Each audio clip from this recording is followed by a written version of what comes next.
pessoal, estamos começando mais um episódio do Vira-Lata Cast. Eu sou a Fran e hoje eu tô aqui com a Karina Pirró, que é psicóloga clínica e hospitalar. Karina, seja muito bem-vinda ao Vira-Lata Cast. Obrigada pelo convite. Primeiro, eu queria, já que você tá aí, vamos fazer uma introdução, queria que você comentasse sobre a sua trajetória, sobre a sua ocupação, a sua atuação agora, como é que você se inseriu aí na psicologia, contar um pouquinho da tua história para a galera te conhecer. Tá bom. Então, eu tô 22 anos na psicologia, porque a minha busca incansável é por fazer as pessoas mais felizes. Esse é sempre o meu objetivo. Então, se você olhar meu currículo, você vai ver que eu estou sempre buscando especializações que me tragam essa resposta, sabe? Como faz as pessoas serem mais felizes? Porque na minha época de formação, Fran, e até pouco tempo atrás, as pessoas procuravam a terapia para reduzir sintoma. Estavam ansiosas, então querem diminuir os sintomas, estão depressivas, querem reduzir os sintomas. Mas eu nunca achei que isso era o suficiente. Eu sempre achei que o propósito da terapia não deveria ser só diminuir sintoma, mas aumentar o nível de felicidade. As pessoas estão com muita dificuldade de ser felizes. E as minhas especializações são sempre essa busca. Então eu acabei de me formar em 2001, e aí eu fui para uma formação muito legal, que a gente pode bater um papo depois sobre isso, que chama Medicina Comportamental, que era tudo que existia até então para mudança de comportamento. Ou seja, um remédio altera comportamento? Altera. Mindfulness, que é uma técnica de meditação, altera comportamento? Altera. Então, eu estudei várias coisas que alteram o comportamento. E aí eu fiz psicologia hospitalar para estar mais próxima dessa história do adoecer e o quanto adoecer também impacta, também altera comportamento. E aí eu fui na busca. Até hoje, estou fazendo uma especialização em neurociência para deixar bem atualizado. Mas a minha busca é essa, fazer com que as pessoas que venham no meu consultório saiam melhor. Muito melhor, Só um pouco melhor não resolve. Você falou que tem um pezinho aí na comportamental, Então, creio eu que você use a TCC, a cognitivo comportamental, É assim que fala, certinho? Isso. Que é uma coisa que as pessoas buscam hoje, porque os médicos indicam a terapia cognitivo comportamental, mas muita gente nem sabe direito o que é, Uhum. Então, assim, resumindo um pouco, porque quando o paciente chega... Aliás, antes dele chegar para mim... Resumindo, não, pode me explicar diferente, porque eu sei que tem diferença das vertentes, Então, tem a Gestalt, tem a psicanálise, até a gente teve o último convidado, era um psicanalista forense e tal, e ele até eu pedi para ele explicar as diferenças, mas a gente acabou se perdendo na conversa, então use esse espaço para explicar as diferenças mesmo. Tá ótimo. Então, eu faço um percurso com o meu paciente da seguinte forma, eu falo assim para ele na primeira consulta. Como que você acha que, Fran, você se tornou a Fran? Com a idade que você tem, com a forma como você enxerga o mundo, o que você acha que contribuiu para você ser quem você é? Essa é a minha primeira pergunta na terapia. Uhum. E aí, eles começam, eu acho que tem a ver com a minha família, com a minha educação, e aí eu vou explorando. E aí o que as pessoas vão trazendo é tudo que envolve a formação do ser humano. Então, a cultura, a religião, a sua educação, a escola onde você estudou, os amigos e inimigos que você teve, o namoro ou os desamores, o cachorro que você ganhou, enfim. A gente vai vendo que a nossa formação é muito rica. Eu até brinco, Imagina que eu estou fazendo uma poção mágica aqui e eu quero fazer uma frame. Conta aí o que eu tenho que pôr nessa poção. E aí as pessoas vão falando. E eu falo assim, tá bom. Aí a grande pergunta é a seguinte. Como que essas coisas que você me disse, cultura, religião, família, como essas coisas que estão aqui fora modificaram você que está aqui dentro? Aí é essa hora que gera mais o silêncio, Como que é essa resposta? E aí várias pessoas chegam perto da resposta, mas a resposta é: com as experiências de vida, você transformou essas experiências em memórias. Uhum. E as memórias, elas são particularmente suas, assim. A sua mãe pode ter feito A, na sua cabeça ficou B, porque foi assim que você armazenou. Então, uma mesma mãe com 3 filhos, cada filho vai falar da mãe de uma forma diferente. É verdade. E aí eu falo, por isso que para mim não importa conhecer sua mãe, importa saber qual é a mãe que existe dentro de você, como você enxerga a sua mãe, como você enxerga esse mundo, como foi se construindo a sua memória.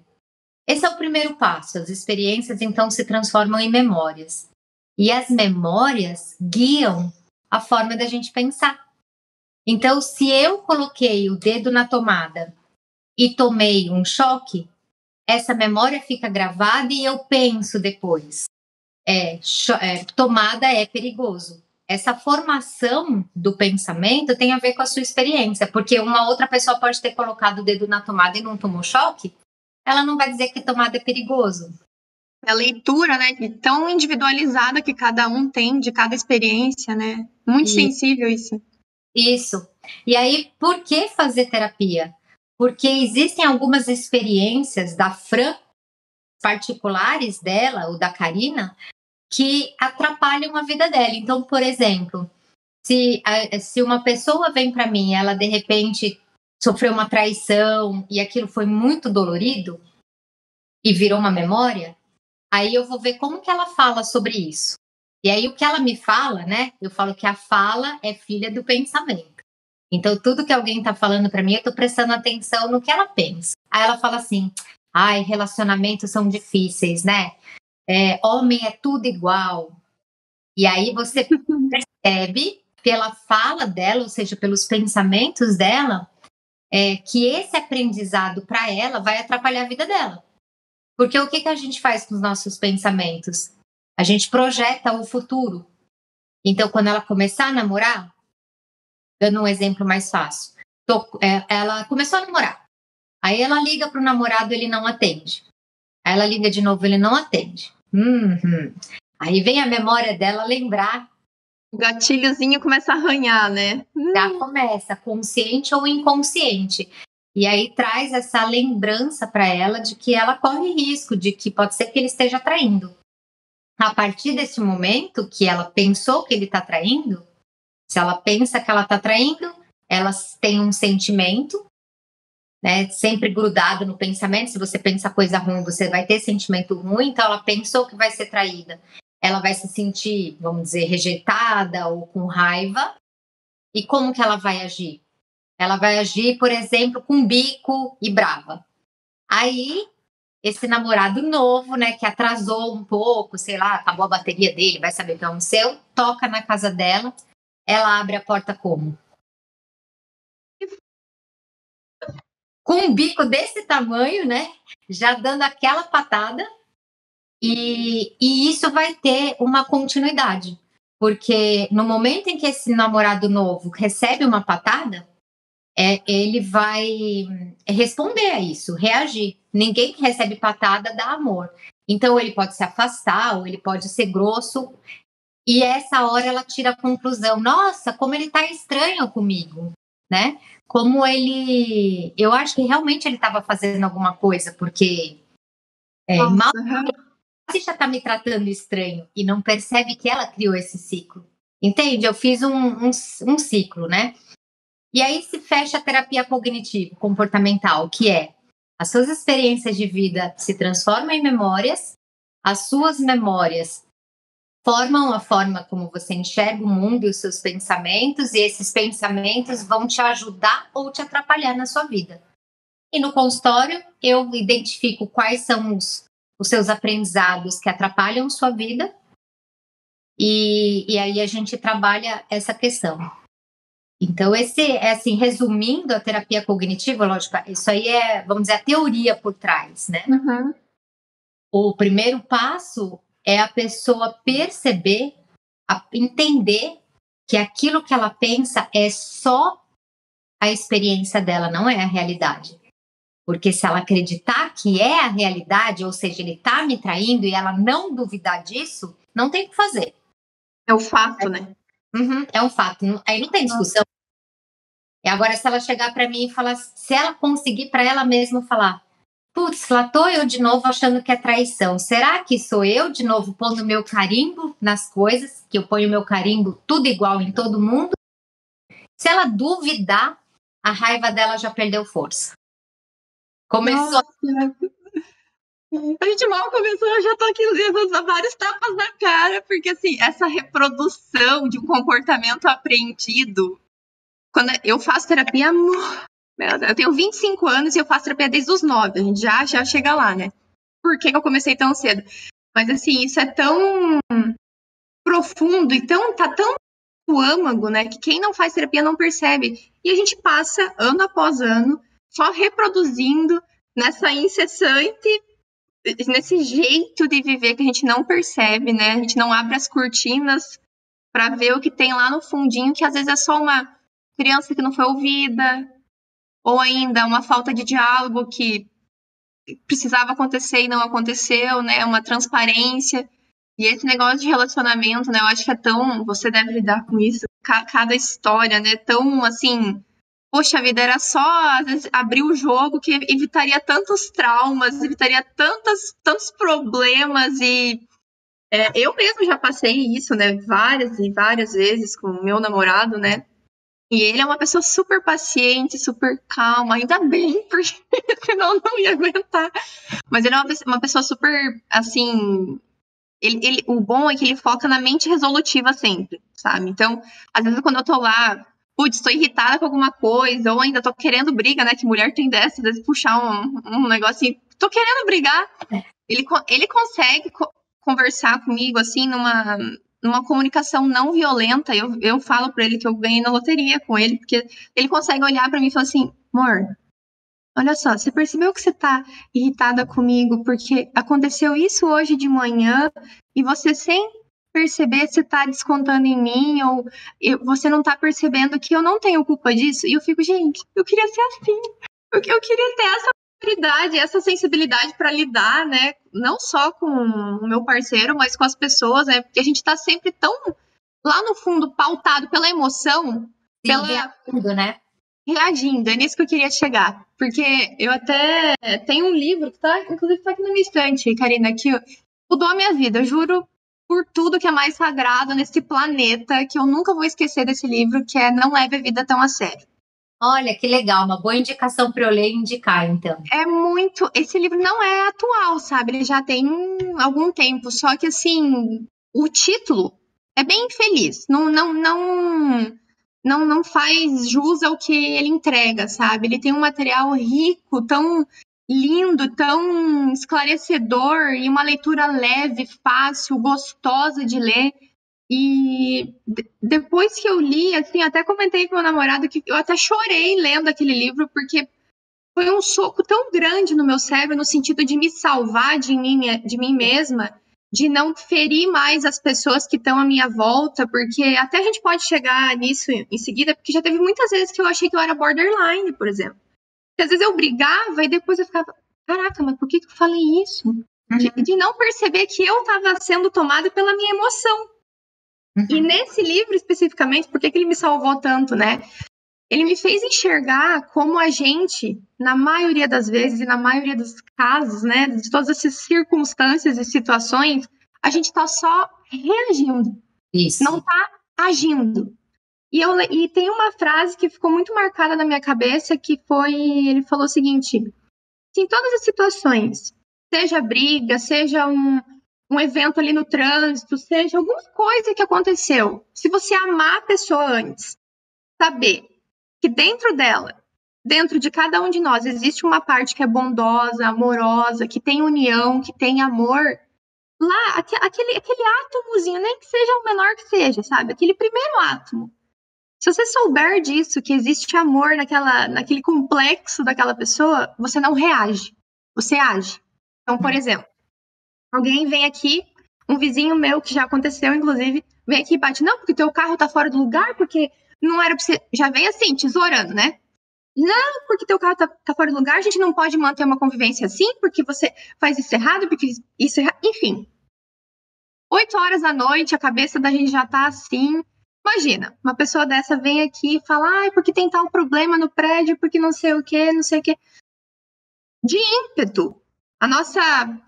O primeiro comportamento inconsciente. Eu não quero me sentir ameaçada. Não quero que ele pense que eu faço algo errado. Na minha cabeça é isso. Mas o que eu exponho, né? O que eu expresso? Não, mas peraí. Eu já reajo. Ao invés de eu falar, não, tá, fulano, beleza, o que tá acontecendo para eu entender, né, melhor? O que eu posso fazer para solucionar isso, para não acontecer mais? Sabe essa linearidade que a muda gente completamente. tanto busca e a gente custa a conseguir essa linha de raciocínio, né? Então, esse livro foi só um exemplo, né, que eu quis dizer, mas assim, esse livro ensina a gente a não levar a vida tão a sério, né? Exato, assim, a reprogramar, sabe? A reprogramar nossas reações. Porque eu fiquei tão encantada, porque ele fala assim, se você for ver, né, querendo até o que você comentou ali no começo, de tudo isso que a gente vive vai moldando um pouquinho a gente vai construindo camadas, né, com a nossa vida, e a gente vai sendo o que a gente aprendeu, o que a gente viu, o nosso repertório, as nossas referências, o núcleo em que fomos criados. E se a gente for ver, a gente sempre tem um padrãozinho de comportamento, de reação e de ação que é nosso, da nossa personalidade. Mas será que só existe esse tipo de reação e ação que a gente pode ter? É totalmente passível de mudança e é aí que entra a terapia em você enxergar isso, né? Então, esse livro foi um divisor de águas na minha vida, até é bom registrar aqui para o pessoal que quiser buscar. Eu vou ler. Um divisor de águas, sabe? Você conta essa história, me lembra de um exemplo. Eu tive a sorte, né, de ter rido muito na minha infância, porque meu pai é um cara muito engraçado. Assim, ele é um tirador de sarro muito engraçado mesmo. E eu aprendi a gostar, no meu repertório, aprendi a gostar muito do humor. Inclusive, se você olhar meu perfil, eu falo de coisas sérias no Instagram, mas eu não consigo não trazer de uma forma engraçada. Né? Eu gosto muito. E aí, uma vez, não lembro o que aconteceu no trânsito, mas tinha um cara muito bravo comigo, assim. E ele começou a me xingar, assim. E aí, sabe, quando quer brigar, né? E aí eu olhei assim pra ele e eu mandei um beijo pra ele, né? Mas ele ficou. Ele olhou, sabe quando tá brigando, assim? Ele olhou, porque eu fiz assim, o quê? E ele tá. Eu sabia que ele tava brigando comigo. Eu falei, o quê? Ele tá. Tchau! Uma cara bem feliz, assim. Aí ele tava brigando e fez. Aí eu falei, ai, gente, que delícia, que é isso um pouco, né? Você pode buscar o pior das pessoas ou o melhor delas, né? A hora que eu mandei um beijo, ele ficou, não tá entendendo nada. Ele é muito boa.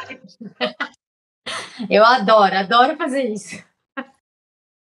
Eu vou usar isso aqui, porque o trânsito aqui onde eu moro é muito caótico. Eu já passei cada situação, meu Deus do céu, assim, gratuita, sabe? Até só de mudar de faixa, o cara já vem tesourando, passa do meu lado pra me xingar. Já passei cada situação, eu vou usar essa, hein? Usa. O trânsito, pra mim, era uma das coisas que há muito tempo atrás, quando eu trabalhava no hospital, era uma coisa que me irritava. E eu não gosto de me sentir irritada. Justamente, acho que porque eu sou psicóloga e penso muito sobre as coisas, eu falo, não é possível que um trânsito me tire do eixo, né? No sentido de, que saco, 1h30 aqui no trânsito, 2 horas da minha vida que eu perco no trânsito, eram pensamentos. E aí eu resolvi transformar isso. Eu falei, eu não vou deixar que uma coisa que eu faço habitualmente, quem mora em São Paulo sabe que isso é um hábito estar no trânsito, eu não vou deixar que isso se torne algo negativo para mim. E aí eu transformei isso, então, hoje, sinceramente, às vezes eu torço para fechar o semáforo e demorar um pouco mais, porque eu assisto curso, eu faço curso no trânsito, né? Eu estou sempre com uma página aberta de algum curso que eu comprei online, e aí eu fico ouvindo o professor, às vezes me distraio, volto, e às vezes está tão legal que eu não quero chegar no destino, porque eu quero terminar a aula. Às vezes eu chego no destino e fico no carro para terminar.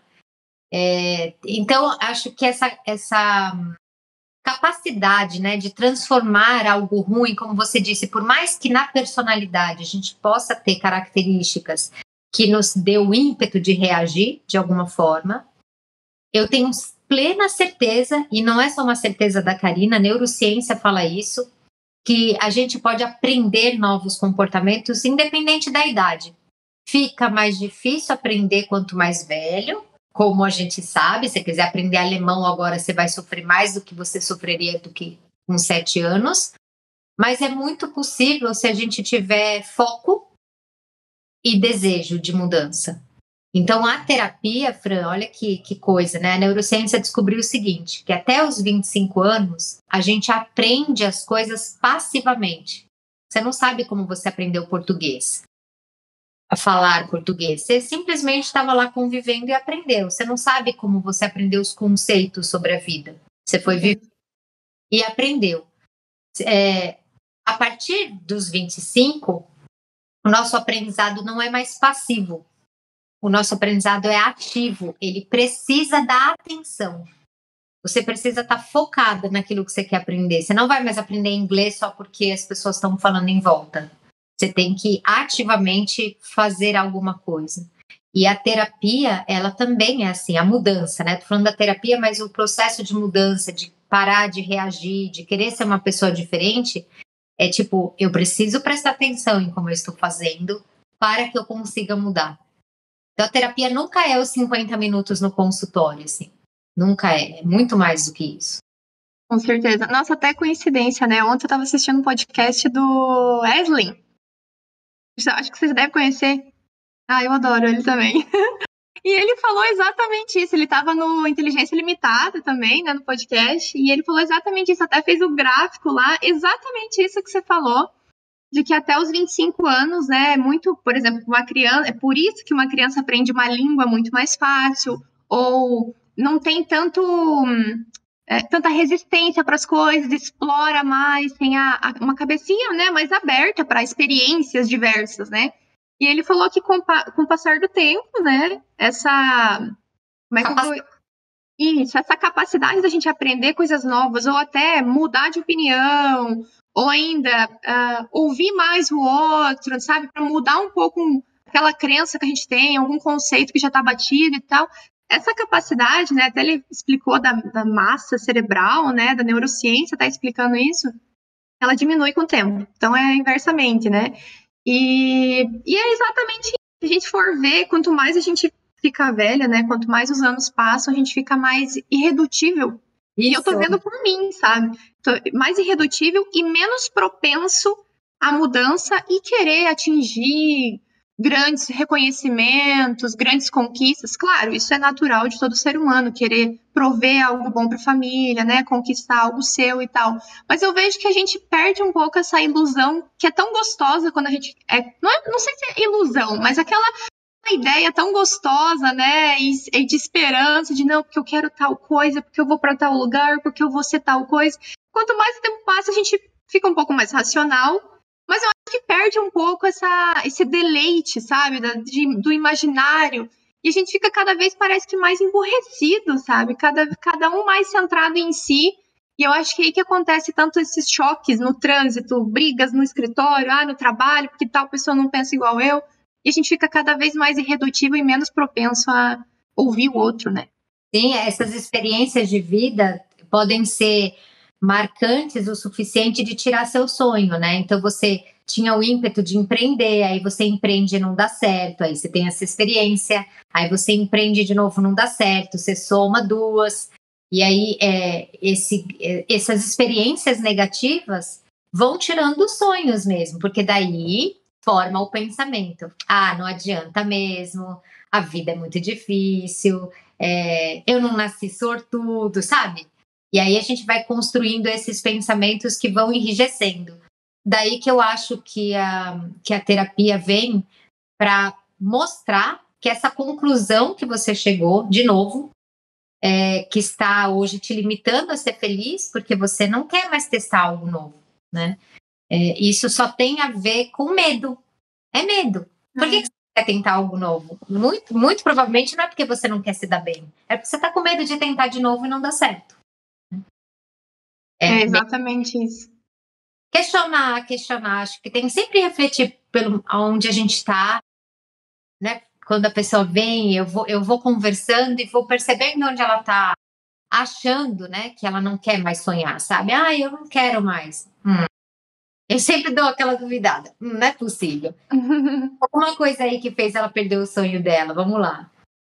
Não, você falando agora, eu lembrei da minha psicóloga. Eu faço. Até é bom a gente conversar sobre isso, porque eu faço psicanálise faz uns 2, 3 anos. Eu comecei, né, aproveitando, eu comecei a fazer terapia quando eu tinha uns 9 aninhos, porque eu não conseguia dormir longe dos meus pais. E aí eu fiz a TCC, inclusive, com a psicóloga na época, e ela foi brilhante, né? Eu lembro que ela me deu uma tabelinha e ela falava pra mim assim: toda vez que você dormir na sua caminha, você coloca um adesivo.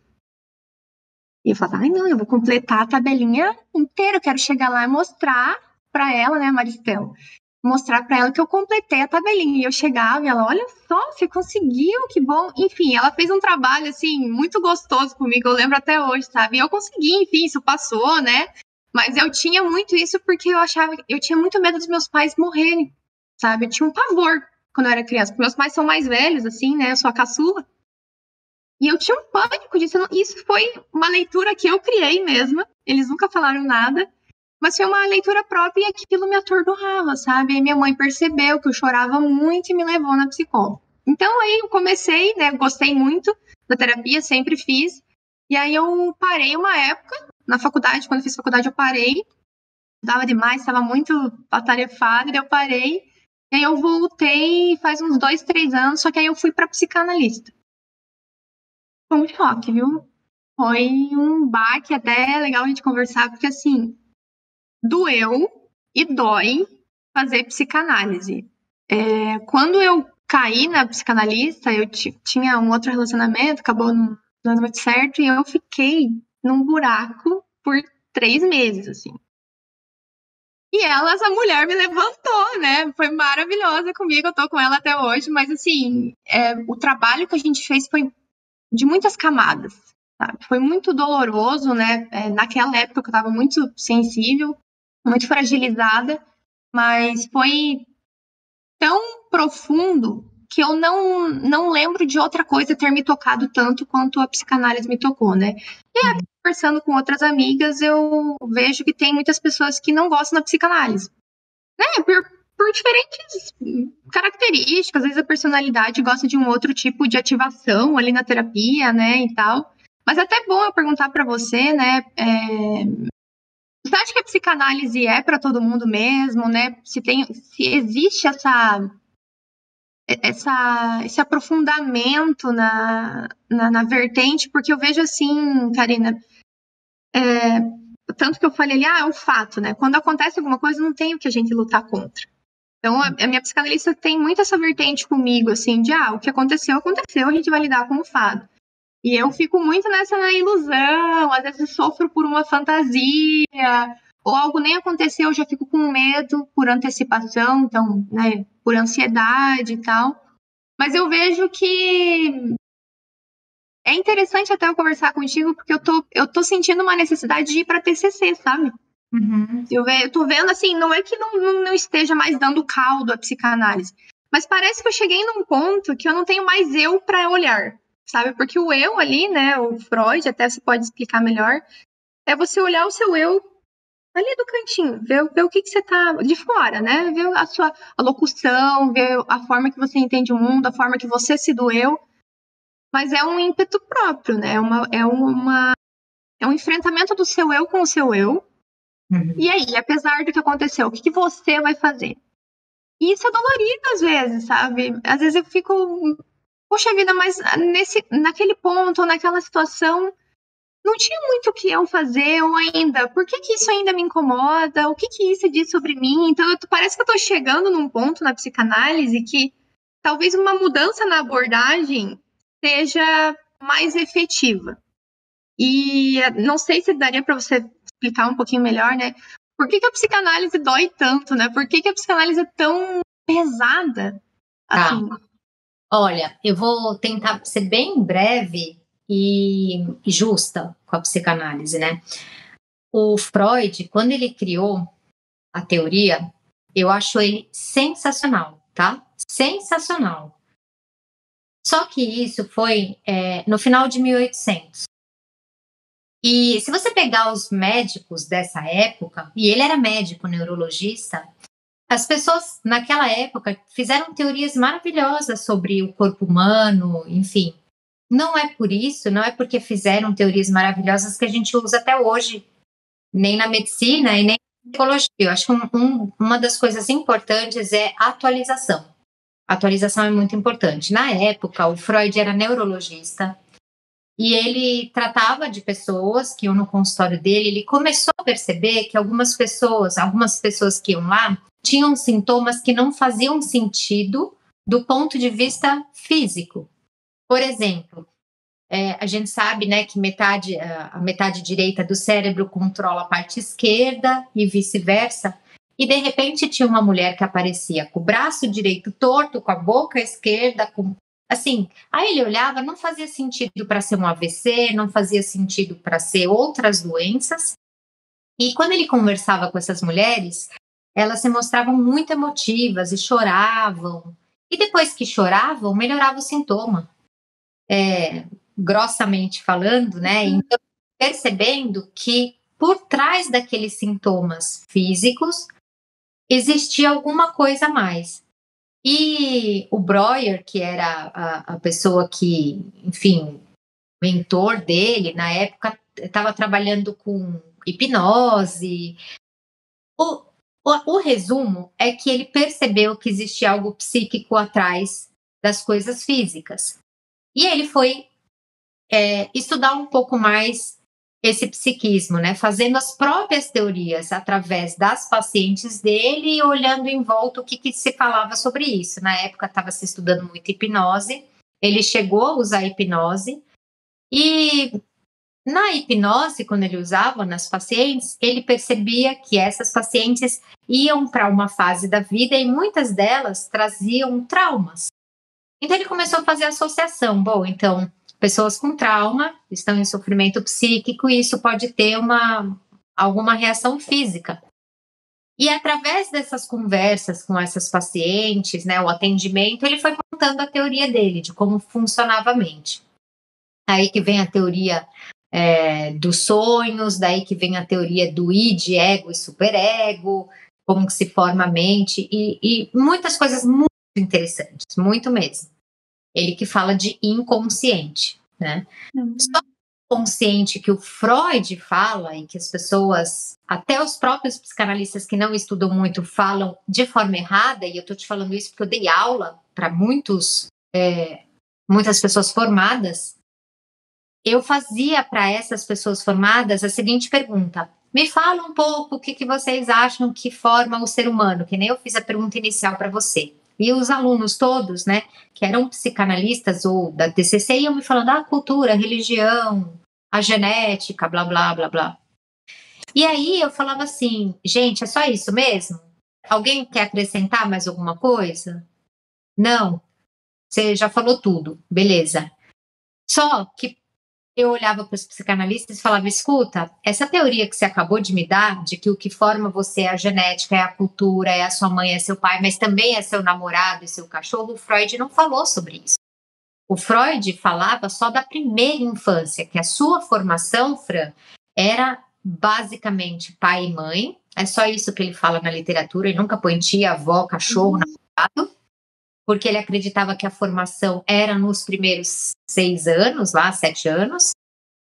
E, além disso, ele dizia que a formação da mente estava correlacionada com a sexualidade. Ou seja, o olhar dele, naquela época, era assim: existia um desenvolvimento mental que era psicossexual. A gente tem libido, que é um desejo sexual, ele chamava literalmente disso, né? Um impulso sexual desde o nascimento. Então, se você tem um impulso sexual nos primeiros meses, né? É oral, né, você quer pôr tudo na boca, é a chupeta na boca, o prazer de mamar. Então, a libido está nessa região. Se você sofre um trauma nessa época de abandono, de qualquer coisa que a sua mente entenda isso como um trauma, você vai ter problemas futuros de oralidade. Era isso que ele... Mas, suposições, porque você concorda que não tem como você fazer... Naquela época ele não fazia pesquisa sobre isso. Era uma teoria. Uhum. tem fundamento psicológico. O que ele fazia era teoria sobre os atendimentos que ele fazia. Não é assim que se faz pesquisa, tá? Mas era o que se fazia na época, porque, lógico, ele foi pioneiro e não tinha como fazer grupo controle disso, enfim. Por isso que eu não julgo, eu acho ele sensacional para a época, né? Só que o próprio Freud, se tivesse hoje morando aqui com a gente, com os estudos da neurociência, ele ia transformar muito aquilo que ele falou. Porque o próprio sonho, a interpretação do sonho que ele dá, hoje a gente sabe que está errada. Já existem outras explicações sobre a função do sonho, que não é dar espaço ao seu desejo sexual, né? Enfim, é muito mais do que isso, a função do sonho. Então, assim, tem partes da teoria errada. E que já foram hoje trazidas de conceitos comprovadamente de outra forma, tá? Então, uma coisa. E a outra, muito importante, é de que, assim, como que um psicanalista, né, fala para mim que a gente é formado por tudo isso, cultura, religião, blá, blá, blá, mas ele fala para mim que é psicanalista e não menciona a sexualidade. A sexualidade também é parte da nossa formação. Acontece que para o Freud era única, tá? Então você é o que é pelo desenvolvimento psicossexual da sua mente. Ponto. Se você tem um toque hoje de organização, você tem um toque, você teve um trauma na fase anal do seu desenvolvimento, aquela fase em que o bebê faz cocô, controla, não controla o esfíncter. Para ele, esse controle dava um certo prazer para a criança, essa fase, né, de controlar, não controlar, e um trauma nessa fase faz você ter futuramente um toque, por exemplo, que é uma doença do controle. Caramba! Você entendeu? A gente sabe hoje que o toque, por exemplo, tem uma questão genética, que não São tantas variáveis, né? Tem um monte de variável, não necessariamente é uma única coisa que é um trauma na fase anal do seu desenvolvimento. Então, se você tem um conceito errado, você faz uma teoria em cima de um conceito errado. Não era um conceito errado. Na época, de novo, época, era o que ele foi sensacional. Ele tentou descobrir o que um toque, porque na época não tinha o nome de toque, mas ele via pessoas que tinham toque e ele tentava fazer uma dentro da teoria dele. Então, se você me perguntar, a psicanálise ela serve para todo mundo, eu vou te falar, eu tomo um pouco de cuidado para não ser preconceituosa, porque, de novo, eu amo o Freud, eu acho ele sensacional, mas eu diria, se eu fosse psicanalista, eu estaria estudando neurociência, para deixar algumas coisas e começar a falar outras. Então, esse é o meu primeiro ponto. E sobre essa outra questão de mais profunda, isso também é um preconceito, porque existiu uma briga entre a psicanálise e a comportamental, dizendo que a comportamental só trabalha com quadrinho que vai fazer você pôr adesivo ou não. E não é verdade isso. Esse é um conceito errado. Quando eu digo para você que a formação da pessoa tem a ver com toda a história de vida, como é que eu não vou ouvir a história de vida para entender o que acontece com ela?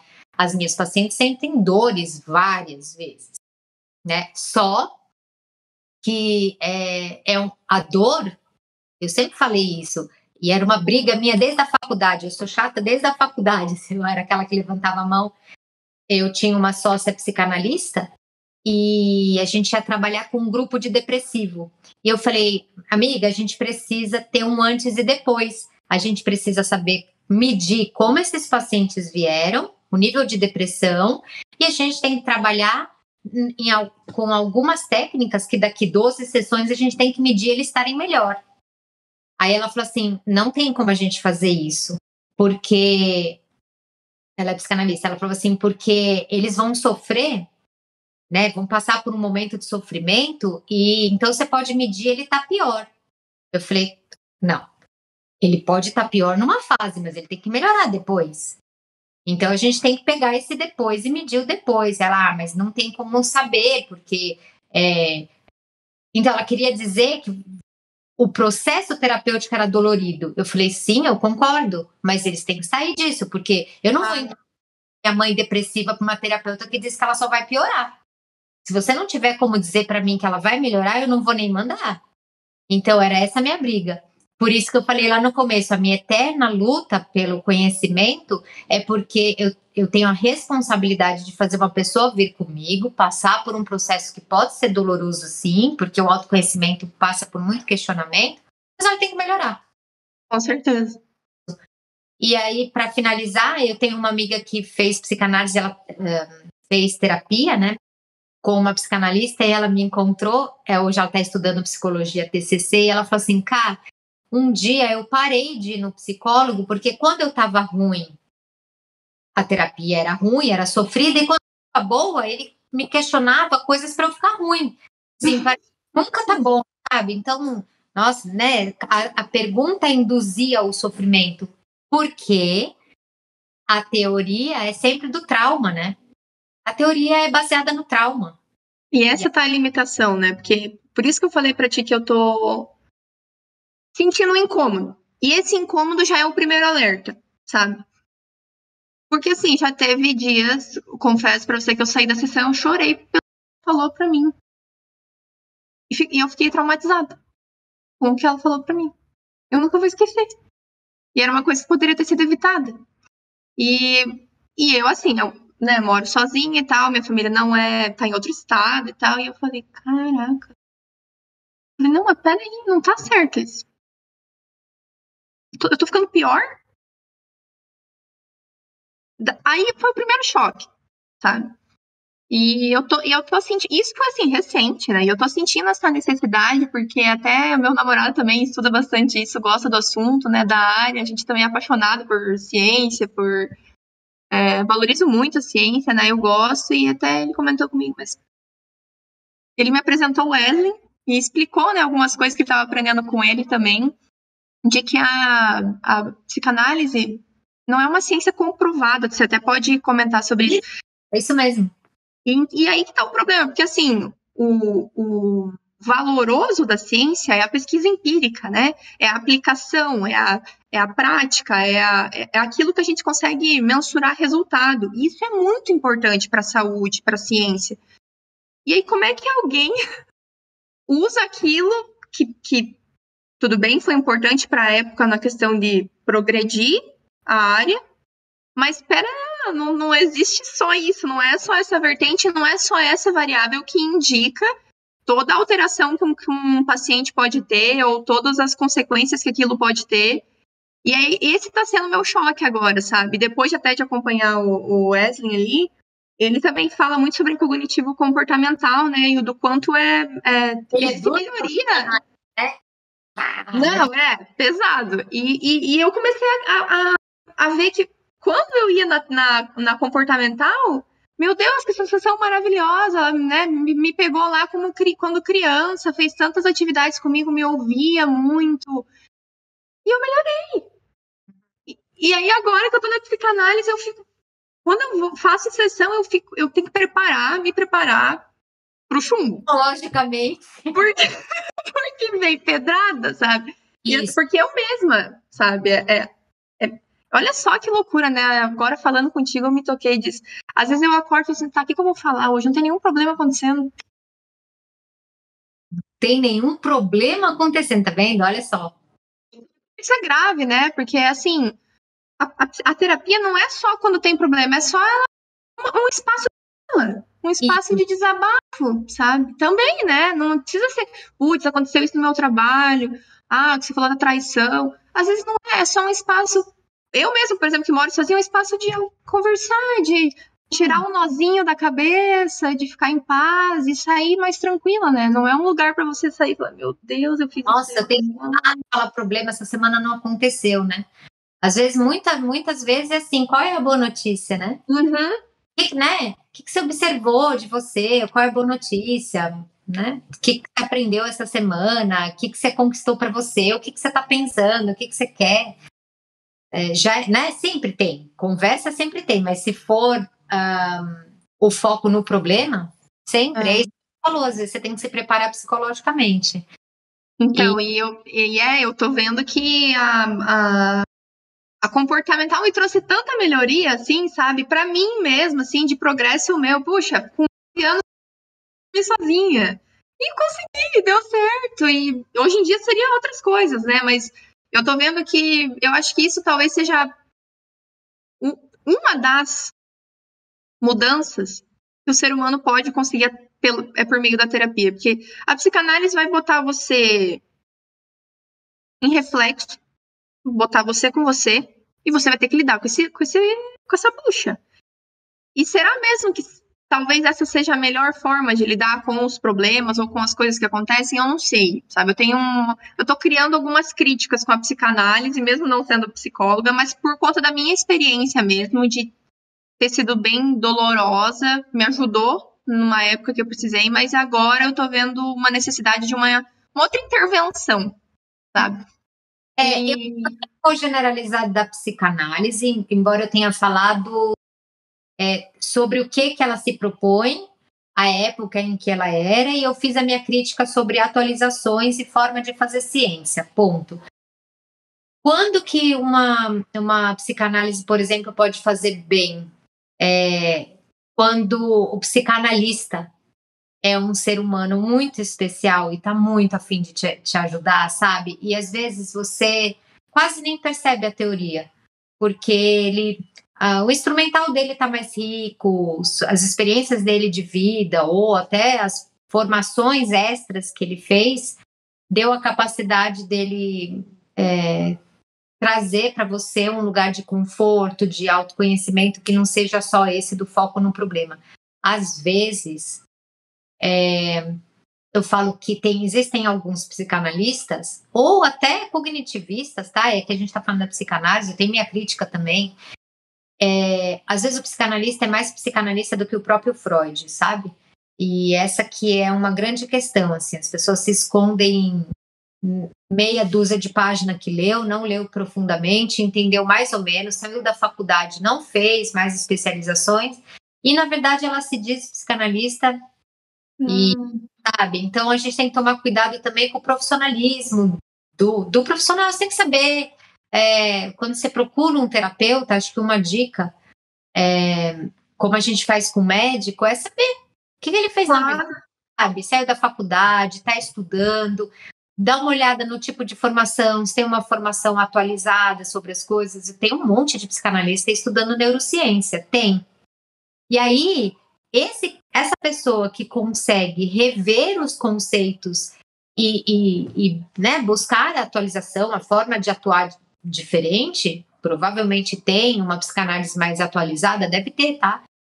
Eu não estudo, então eu não consigo falar, mas muito provavelmente tem informações hoje que falam, olha, o Freud era assim, mas isso era no final de 1800, Hoje a gente tem esse conhecimento de neurociência, então a gente trabalha mais dessa forma.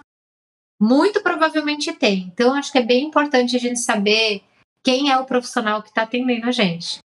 Não, é importante delimitar isso também, porque assim, eu, por experiência mesmo, como paciente, tenho vários elogios para psicanálise, me tirou de vários buracos, de me dar força, né, para encarar problema, enfim. Mas eu digo que, assim, deve existir vários profissionais excelentes da psicanálise. Mas eu falo sobre a minha experiência, né? Então, e é perigoso isso um pouco, sabe, Karina? Porque, assim, se não é uma ciência comprovada, né? Como é que a gente consegue mensurar resultado? Como é que a gente consegue ver a aplicação disso? E aí, puxando um gancho para outra pauta já, né? Existe muito charlatão nesse meio. Você vê, por exemplo, coach, que eu já vi aí, né? Coach quântico. O cara era engenheiro, virou coach quântico, fez uma imersão de 2 dias, virei coach quântico. Eu tenho severas críticas com isso, admito. Imagine você. Coach quântico, ou vira coach de carreira, coach de não sei o quê. Aí até quero a tua opinião sobre essas terapias mais alternativas, né? Assim, meio que generalizando aqui só para iniciar o assunto. Reiki, Theta Healing, constelação familiar, todas essas coisas que o tocante é aqui, mas o resultado pode ser tão benéfico quanto caótico, né? E não só de casos que eu ouvi, assim, mas do que eu já quis fazer, por exemplo, eu já quis fazer constelação familiar. Agradeço pelo dia que eu desmarquei, porque hoje em dia eu não faria, hoje com 25 anos eu não faria. Não faço, não farei. Confio muito mais na terapia e no processo terapêutico e como a gente consegue trazer resultado. Eu sou muito, assim, dos resultados. Eu valorizo muito a ciência, a pesquisa empírica, como eu falei para você, né? Porque é só a partir disso que a gente consegue dar validade para um estudo, né? Então, é difícil, assim, a gente achar um profissional que seja tão íntegro, honesto e capacitado e esteja realmente disposto a fazer e trazer transformação na vida daquele paciente, né? Qual que é o teu posicionamento sobre Reiki, Theta Healing, coach, constelação familiar? Eu falo assim, né, para os meus pacientes quando eles perguntam, eu não consigo discutir alguma coisa que não tenha comprovação, porque vai sair do meu papel. Então, se você falar que eu vou fazer a constelação familiar e tem um lado espiritual lá, e espiritualidade, no sentido que eles dão lá, eu não consigo trabalhar, eu não sei se é sua vida passada ou se eu não sei, eu não posso falar sobre isso. E assim, o que eu falo para as pessoas no meu consultório é assim, tem muita coisa dessa vida, eu não sei se tem outras vidas, tá? Eu não vou saber. Dessa vida tem muita coisa para ser trabalhada. Então, se você quiser trabalhar com outros profissionais para alcançar coisas que você acredita, eu não consigo fazer isso aqui, né? Não é da psicologia e não é meu, não é da minha característica. Tem muita coisa para se fazer dessa vida, sabe? Já é coisa demais. Então, o que não tem comprovação científica, eu tenho mais dificuldade. É uma limitação minha ou é uma escolha? Não, não é uma limitação, é uma escolha mesmo. Eu sou uma pessoa pautada na ciência, então, se não tiver comprovação, se fizer bem para você, eu falo, fez bem? Ai, que bom, que legal. Mas eu não vou indicar alguém só porque fez bem para você, porque vai ser uma. Mas é isso, eu não indico o trabalho que não tenha, né, não esteja pautado em ciência. Assim, nem na parte física, né? Nem na parte física. Olha, eu tenho um câncer e existe uma pessoa que faz tratamento espiritual. Vai lá, se você quiser. Mas assim, toma esse remédio, né? Tem coisa comprovada já que aumenta a sua chance. Exato. Então, vamos fazer o que tem comprovadamente resultado, mas se você quiser associar com algo que você acredita e vai te fazer bem, nossa, o ser humano tem uma capacidade de transformar a fé em algo positivo, vai lá. Né? Não, o perigo só. Isso é uma opinião minha mesmo, assim. É atribuir todo o seu sucesso e confiança e melhoria a uma terapia alternativa que, poxa vida, a gente está em 2022, assim, será que a medicina ou a psicologia, a neurociência, a ciência em si, a saúde em si, já não trilhou um caminho árduo para trazer melhoria? Como é que eu vou só me agarrar em uma terapia alternativa que pouco me diz e quando me diz algo que eu posso duvidar? Então, assim, é tão delicado. A minha preocupação é a seguinte, a gente tem um povo bem humilde e ignorante, né? No sentido de estudo mesmo. Basicamente, né, lembrei aqui de um exemplo, lá no G1, esses dias, saiu uma reportagem assim simples. Polícia Federal faz busca e apreensão na casa de Moro, ponto. E embaixo tinha o texto, que era dizendo que ele fez panfleto lá, né, aqueles santinhos, e ele fez com fonte de tamanho errado. Foi por isso que teve busca e apreensão. Só que ninguém lê a letra pequenininha, então você vê os comentários, é assustador, porque as pessoas, agora foi preso, agora vai ser preso, aqui se faz, aqui se paga, tal. E aí eu penso assim, gente, é muita ignorância, né? Então, com um povo que só lê manchete e não lê o texto, não quer, não consegue, né? Não é que não quer, não consegue buscar informação, porque, enfim, né? Estudaram onde, se é que estudaram. Para esse povo, como é que você pega um psicólogo que fala que tem informação numa coisa que não tem uma base científica? É muito sério isso. Se fosse a Portinha vendendo tarô e não sei o que, eu prefiro, porque não é uma psicóloga falando que faz. Porque no momento em que você fala que você é psicóloga e faz algo que não tem comprovação, Não tem como o paciente saber que não tem comprovação, ele nem sabe como que se faz ciência. Estou falando na nossa população, e lógico que tem exceção. Então, a pessoa entra no seu consultório sofrendo, quem vem buscar a gente não vem porque está feliz, ela está sofrida, e ela está olhando para você como a possível ajuda dela. E aí, tudo que sai da minha boca tem um impacto muito grande para a pessoa que está esperando me ouvir, ela está aberta para me ouvir, ela está dolorida. E é essa hora que eu acho muito perigoso eu estar falando alguma coisa que não tenha uma base científica, porque eu estou mexendo com a vida de uma pessoa, né? E que não vai buscar, deixa eu ver se o que ela falou é científico. Simplesmente ela vai sair de lá com a minha verdade, levando para a vida dela, que pode fazer muito bem, mas pode fazer muito mal, dependendo do que eu falar, né? Então é isso. A Márcia Sensitiva, por exemplo, que eu morro de rir com ela, mas ela não pode falar que ela é psicóloga. Entendeu? E falar para você que data que você nasceu, não larga o seu marido agora que ele não vai te fazer feliz. Ela não pode ser psicóloga fazendo isso, ela pode ser vidente, mas psicóloga não. É isso que eu fico, assim, preocupada, né? Não, mas trazendo agora um pouquinho mais para sua área, né, dos pacientes que você tem a tônica ali, né, mais em depressão e ansiedade, eu vejo que não só pela pandemia, sabe? Isso foi potencializado e até você pode comentar um pouco melhor. Mas antes mesmo da gente estar gravando, eu estava conversando com o nosso colega aqui e de que, assim, existe eu não sei se existe existe um catalisador disso, né? Mas, por exemplo, a gente que trabalha com rede social ou, né, necessariamente precisa estar ali no digital todos os dias, né? Tem o marketing que, querendo ou não, te engole praticamente. Isso é bom por um lado, porque deu voz para muitos profissionais, né, mostrarem o seu trabalho, mas também deu espaço para muita gente falar um monte de groselha e coisa que, pelo amor de Deus. Mas, assim, deu espaço para as pessoas, só que, ao mesmo tempo, parece que adoeceu, né, uma população. Trouxe...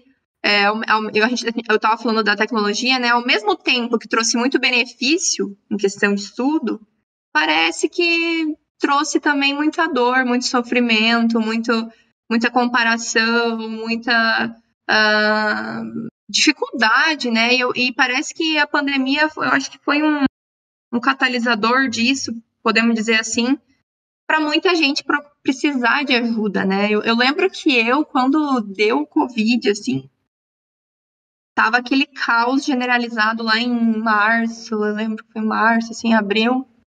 Eu fiquei 20 dias dentro de casa sem pisar na grama. Tava com os meus pais na época também. E aí depois de uns 20 dias até minha mãe comentou assim, não, vai lá pegar um solzinho, pelo amor de Deus, você vai ficar doente por estar em casa, né? E aí dei uma saidinha assim, fiquei no sol, pegando um sol em casa e tal. Mas eu vejo, assim, como isso afetou e mudou não só a questão social, né, de civilização, ali, as novas formas que a gente aprendeu de viver, mas como isso mexeu aqui, né? Como a gente viu coisas que a gente até então não tinha visto, percebido em nós mesmos, e perdeu um pouco esse pudor para procurar ajuda, né? Procurar profissionais que estão ali para te auxiliar, né? E eu não sei como é que foi isso para vocês na época, né? Nossa, pipocou muito caso, querendo ou não, tem que ajudar todas as pessoas ali, só que isso deve ter proliferado na época de uma maneira exponencial, assim, né? Então, assim, hoje a gente é o primeiro país do mundo em casos de ansiedade, então somos o país mais ansioso do mundo. Nossa, não sabia. E somos o quinto maior país, o quinto maior em depressão. Então, a gente está num ranking muito ruim. Então, assim, tem a pandemia, com certeza, e tem várias outras coisas que pioraram, né? Mas, para não falar especificamente do Brasil, vou te falar uma coisa interessante, que pode ser uma coisa até legal para você saber também. Existe uma teoria que fala que é a teoria mais aceita, tá? É desde 1980, mas é a teoria aceita até hoje nas grandes universidades como Harvard e tudo mais. Que a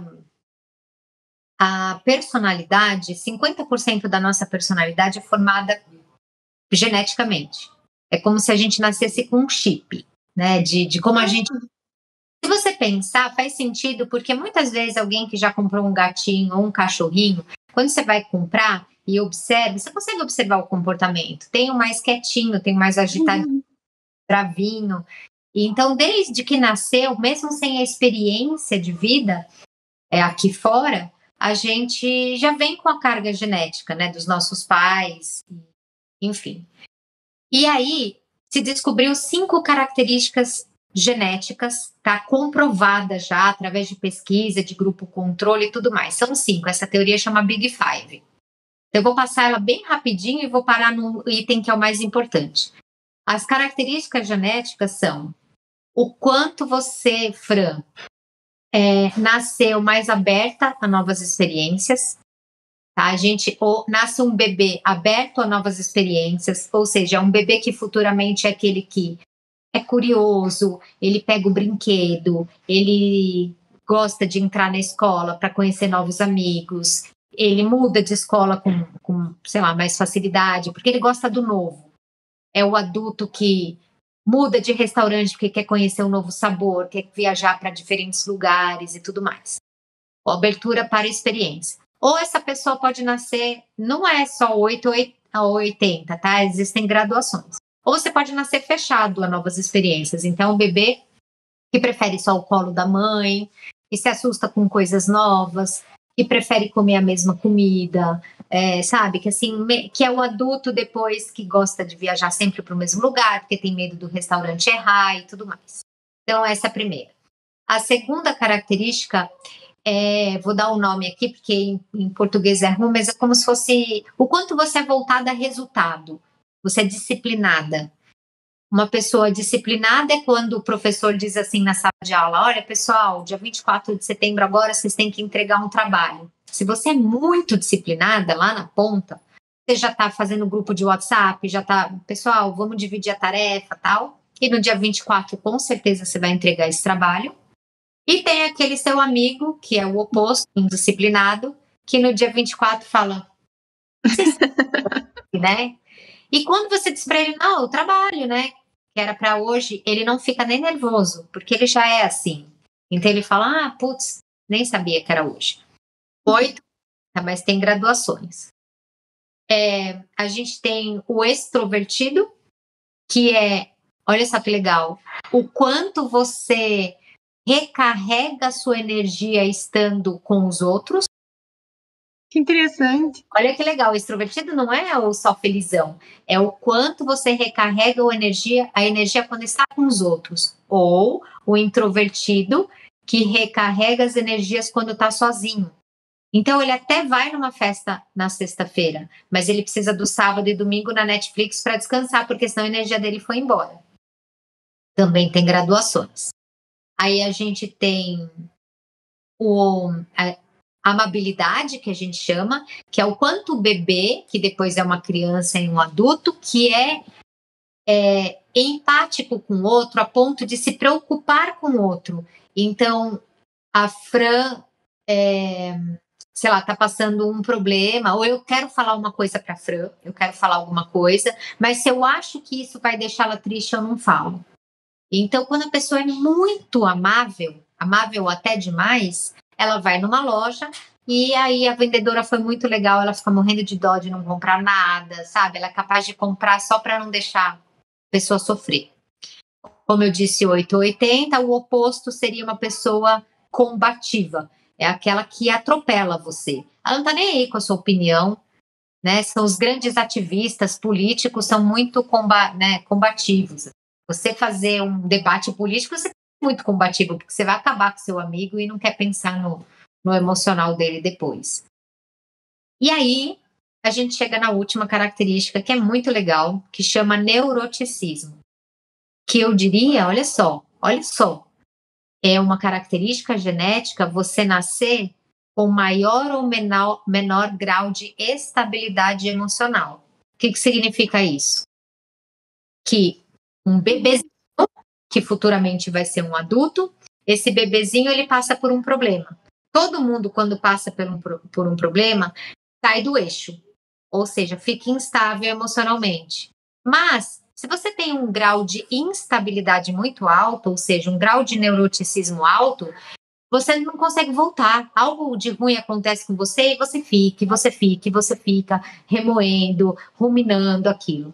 Uma pessoa mais estável, geneticamente falando, ela sofre o que aconteceu e daqui a pouco você vê ela por aí. Nossa, como é que você consegue? Você acabou de separar, você tá...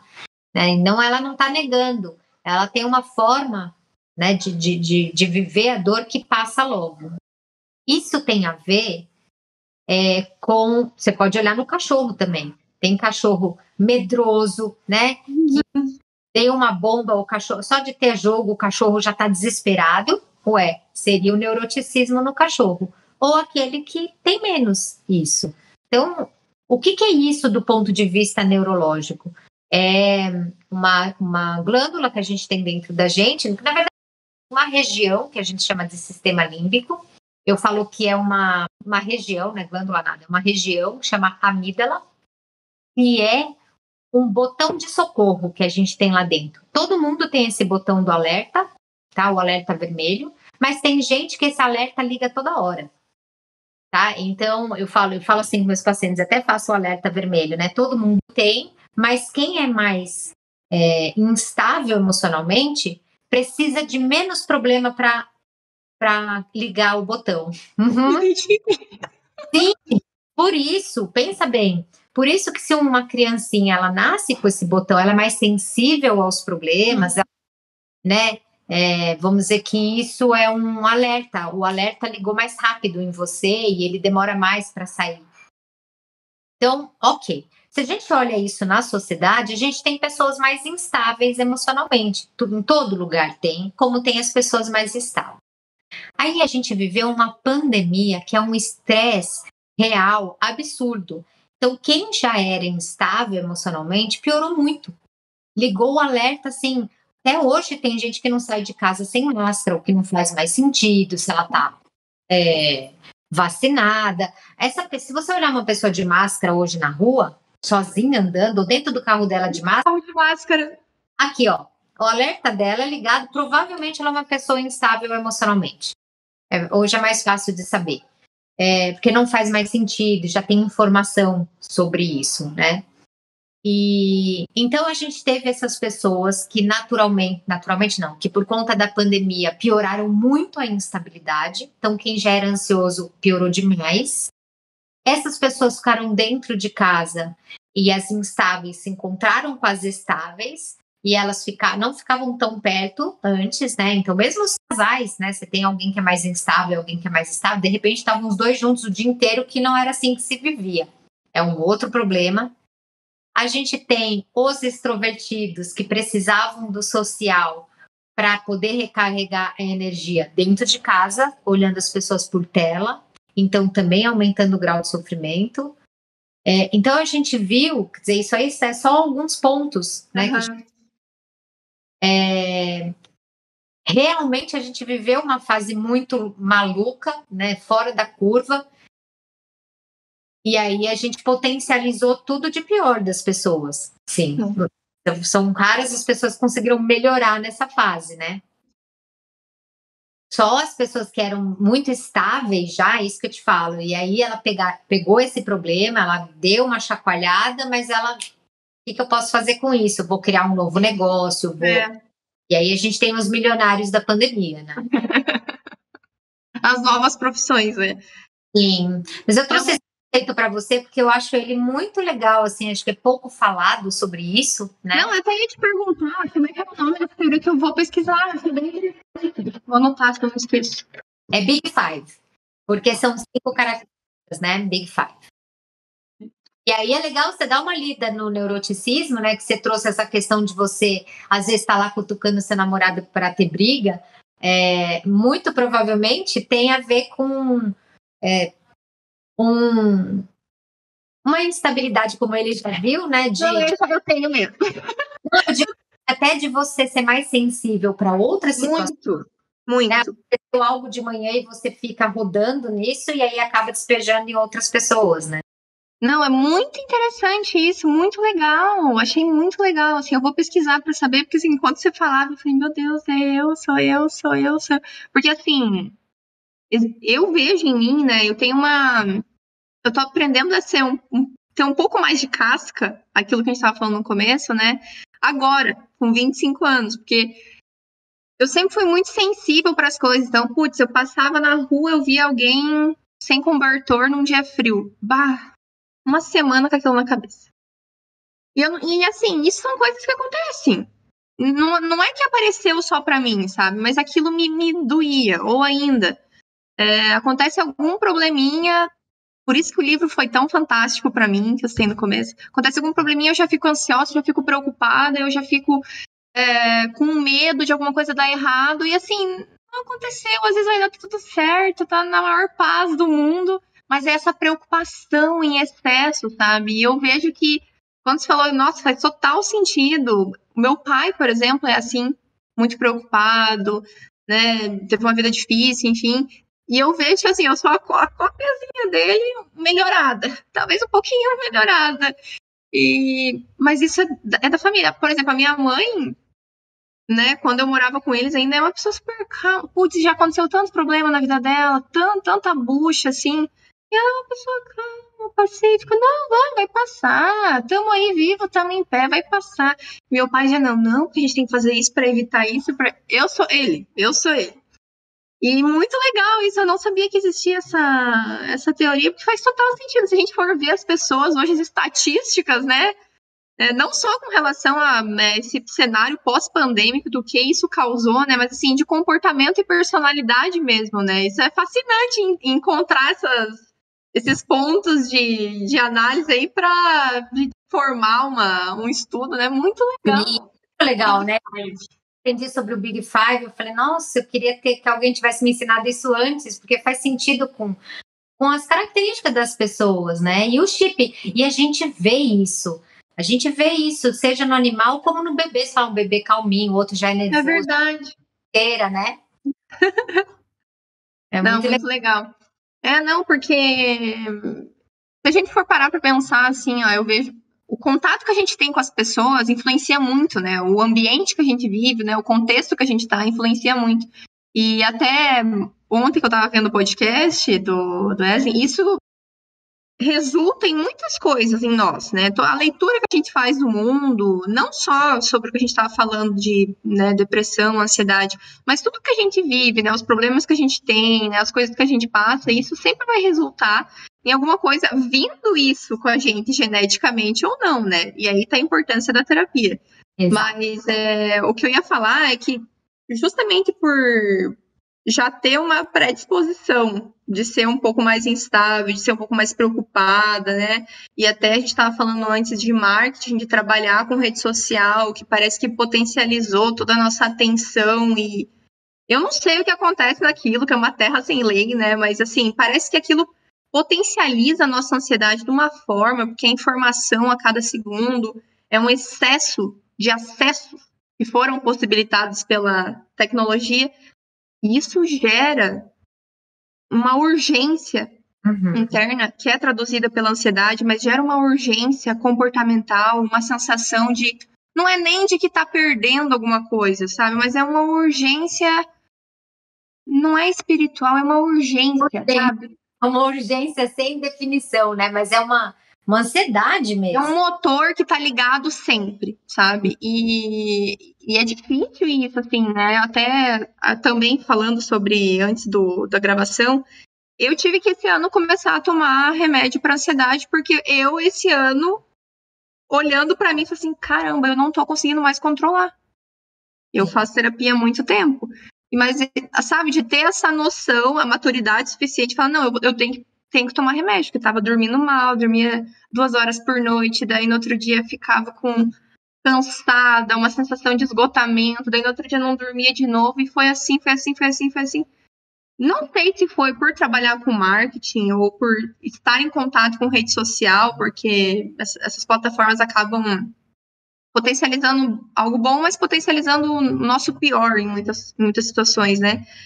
Que eu tive que voltar a tomar e tô tomando ainda, né? Mas assim, não é nem um retrocesso, sabe? Mas é essa noção de que a gente precisa de ajuda e de que isso tem causado muito mal para nossa humanidade.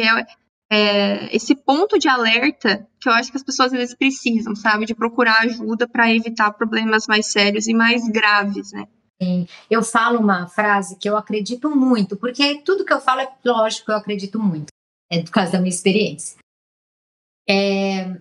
A minha frase, meu slogan é: ser feliz dá trabalho. Porque eu percebo que para manutenção da minha felicidade, porque eu ponho em prática tudo que eu aprendo, tudo.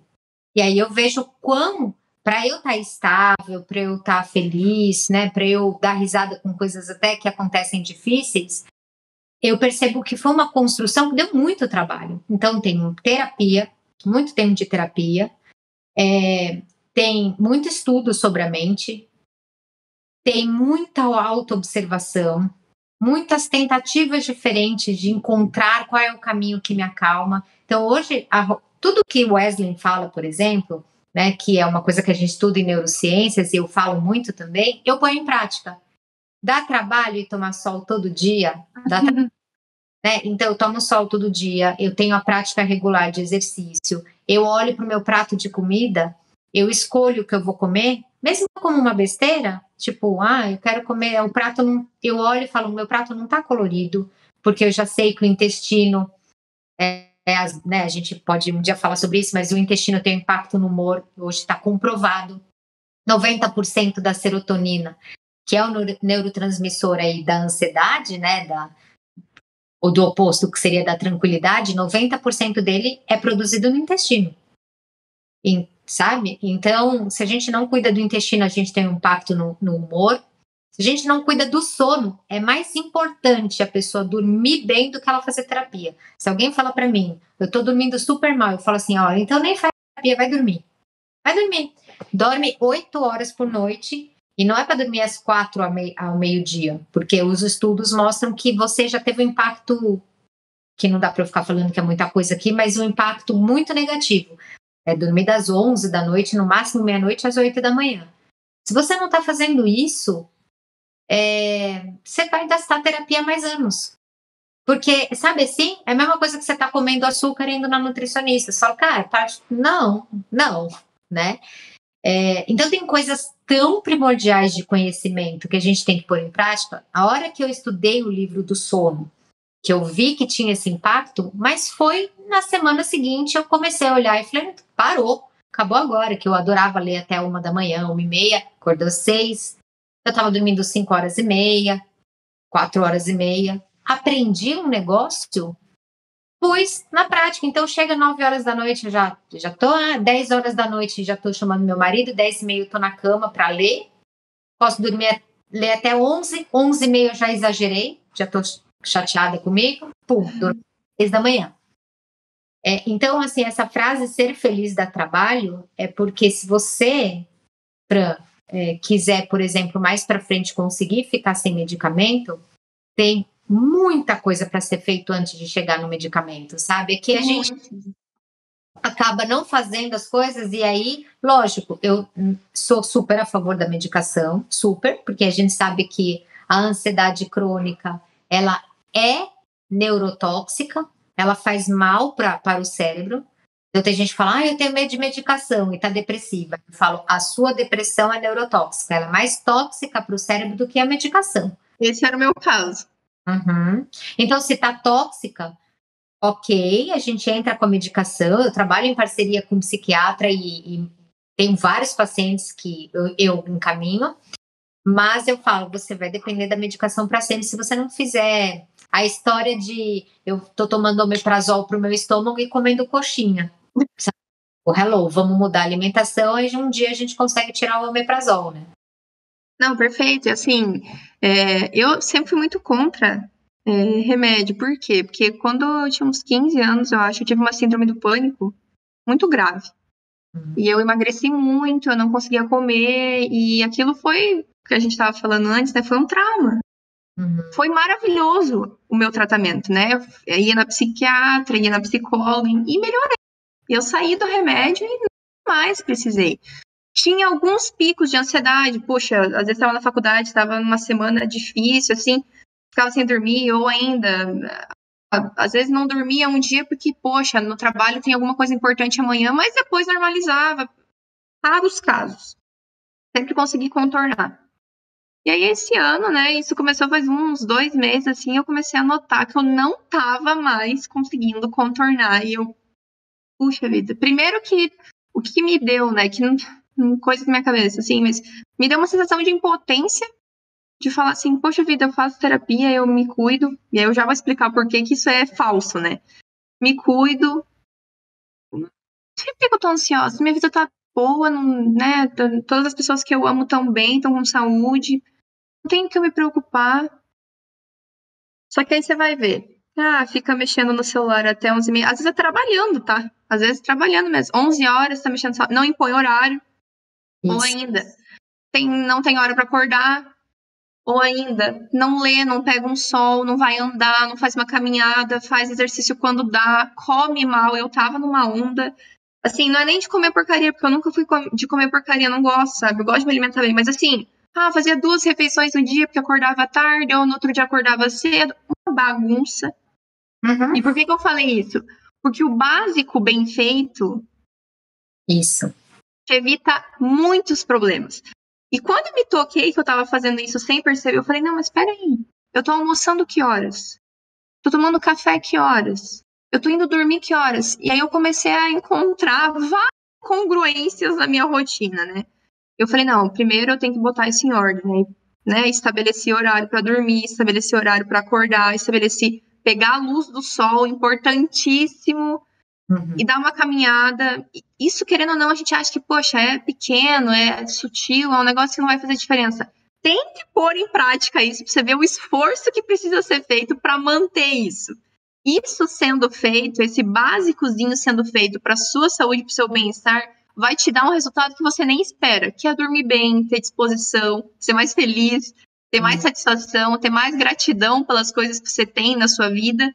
Isso mudou, assim, sabe? Tanto que depois que eu me toquei disso, né, eu já estava associado com o psiquiatra, a gente conversou sobre isso e tal, e assim, o remédio está sendo um paliativo, mas eu não gosto e nem quero tomar a vida inteira, mas assim, eu me dei esse ano para falar, peraí, um alerta, tem alguma coisa acontecendo que eu tenho que botar melhor em prática, e não só no momento, sabe, Karina, mas assim, a longo prazo. Se eu não dormir bem, eu envelheço mais rápido. Se eu não comer bem, tô mais propensa a alguma doença. Se eu não analisar o meu contexto, meu ambiente, pelo que sou influenciada, isso pode me adoecer, me gerar estresse, cortisol alto, não dorme. Vira uma bola que a gente não percebe. E é isso que adoece as pessoas, né?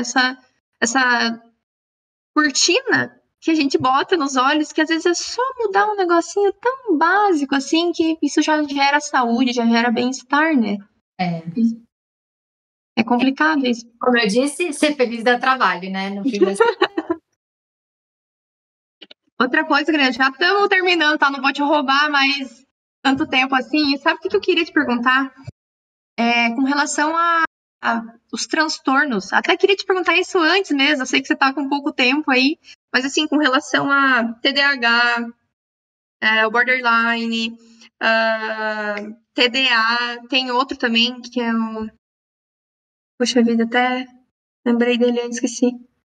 Mas assim, tem vários transtornos de personalidade que são difíceis de diagnosticar, né? E eu vejo que tem uma onda, um movimento da galera aí querendo tomar remédio sem ter isso. Como é que é isso para a psicologia? O psicólogo pode diagnosticar e encaminhar o paciente? Ele pode ter essa abordagem? Como é que é esse diagnóstico para quem está ali recebendo esse paciente? Tá. Muitas pessoas que passam comigo vêm com dúvidas se elas são agitadas, ansiosas ou se elas têm TDA, por exemplo. Não sou eu que faço o diagnóstico, tá? Não sou eu que fecho o diagnóstico, mas muitas vezes eu já mando para o psiquiatra falando, grande chance de ter bipolar, grande chance de ser TDA, grande chance, é a única coisa que eu posso falar, mas não se fecha o diagnóstico com um profissional de psicologia, tá? Então, quando o paciente, se ele vier me procurar para para diagnosticar, não é a pessoa correta. A não ser o TDA, que daí você pode buscar a neuropsicóloga que faz o diagnóstico, tá? Diferencial. Mas o que está acontecendo, né? E acho que até vai aumentar o número de TDA mesmo, sabe? Assim como já aumentou de depressão, tudo. O estilo de vida que a gente vive, né? Que gera muita ansiedade. E que, mais do que isso, gera desatenção. Porque você pega, por exemplo, eu tenho uma filha, né, de 11 anos e uma de 15, e que é educada com um negócio na mão, né? E o celular, você assiste 15 segundos ou 10 segundos e muda, 10 segundos e muda, 10 segundos e muda. E isso vai ensinando, né, como é que as pessoas aprendem, né? Isso vai ensinando que as informações têm que ser rápidas, porque senão elas são chatas. Uma criança não assiste um filme de 1 minuto de alguém falando. Ela assiste a dancinha ou as coisas de 15 segundos, 10, 15 segundos. E isso vai fazendo com que a criança tenha mais dificuldade de assistir uma aula entediante na escola que demora 45 minutos, 50 minutos uma aula. Se a professora não se virar nos 30 lá em cima, fazendo grupos, né? Fazendo bate-papos e mostrando imagens legais, a criança não presta atenção. Então, você está treinando as crianças para serem menos pacientes, ou mais desatentas, com menos foco. E isso vai ter um impacto futuramente. Então, não é só que as pessoas estão buscando remédio para salvar, elas realmente estão se sentindo muito agitadas, com foco menor, essa vida que a gente transforma a nossa casa em trabalho, como você disse, chega 11 horas da noite, você ainda está trabalhando, mas você está cansada, e isso te faz errar mais as coisas, esquecer coisas, e isso faz a pessoa falar, nossa, eu estou tão esquecida, nossa, não estou conseguindo me concentrar, que é a vida que a gente está levando, que está trazendo sintomas muito parecidos com essas doenças, né? E que se a gente não cuidar, como você estava dizendo, né? Se a gente não prestar atenção, não desligar o telefone, não perceber o que está acontecendo com a gente vai ter mais casos de ansiedade, de TDA, de borderline não, porque borderline é um transtorno de personalidade, não, você não desenvolve um transtorno de personalidade, tá? Mas os transtornos de humor, a gente desenvolve, né? A gente pode nem ter geneticamente propensão para ter ansiedade, pode ser não ser neurótica, né, no sentido do neuroticismo, você pode nascer super estável e ter uma vida super desordenada e virar super instável e precisar de medicamento. Então, faz sentido as pessoas buscarem ajuda e falarem, não sei o que está acontecendo, eu não sei se eu tenho TDA, porque de fato, a vida que a gente está levando está favorecendo. É muito urgente, né? Está fazendo quadros de ansiedade, quadros de TDA mais aparentes mesmo. Então, é uma preocupação genuína, né? A minha preocupação é que as pessoas saibam fazer diagnóstico. Hoje, inclusive, né?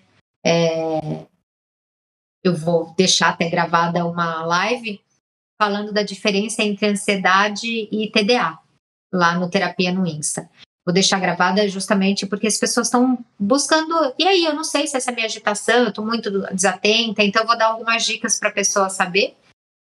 E aí, que a gente tenha profissionais capacitados para fazer esse diagnóstico, que não é um diagnóstico fácil, não, porque muitas coisas se misturam. Com certeza. Mas tem gente que dou remédio para TDA para aumentar foco, para produtividade em faculdade, essas coisas, e aí isso aí já é um outro problema, né? Que daí são os abusos da medicação. Não, com certeza. Eu vou encerrar, Karina, porque eu sei que você tem compromisso, mas quero te agradecer pela participação, por ter vindo aqui conversar com a gente. Foi uma conversa muito gostosa, me senti muito à vontade com você. Muito obrigada por ter vindo e vamos marcar algum outro dia para você vir aqui para a gente conversar de novo, continuar nossos papos, contar as experiências, mas é isso, quero só te agradecer e desejar um bom trabalho. Eu que agradeço mesmo, foi uma delícia falar com você, conhecer também essa história. Obrigada pelo convite e vou adorar conversar com você em outros momentos, tá bom? Então, se você quiser fazer alguma pergunta, Fica à vontade também. Eu acho que era isso, né? A gente vai editar depois também, daí quando te divulgar, a gente te avisa, qualquer coisa, marca algum outro horário também pra gente fazer uma continuação. Mas é isso mesmo, muito obrigada. As pessoas assistem e depois elas surgem, né, ideias que vêm das próprias estão passando e eu adoro essa conversa que eles têm, né, entre em contato, porque a gente consegue pensar qual é a necessidade que as pessoas têm, né, o que elas estão precisando de conhecimento. Claro, não, e assim, e conversar sobre saúde mental não dá só visibilidade para você, né, mas assim, dá um norte para as pessoas procurarem orientação e ajuda para muitas coisas que às vezes a gente banaliza e que são fundamentais para o nosso funcionamento, né, então eu gosto muito de conversar sobre saúde, sobre medicina, enfim, sobre ciência, porque abre os olhos para muita gente, assim como um livro abriu para mim, uma conversa abriu para mim, então é essencial, né, muito importante. Sim, eu vou comprar esse livro que você falou aí. Acho que eu tenho uma série de indicações de livro e de filmes. Sempre que eu faço terapia com meus pacientes, dependendo do que eu estou conversando, às vezes o paciente não gosta de ler, mas gosta de assistir. Eu falo, assiste tal episódio de tal série para a gente conversar sobre isso. E eu gostei do tema do livro que você falou. Bem legal.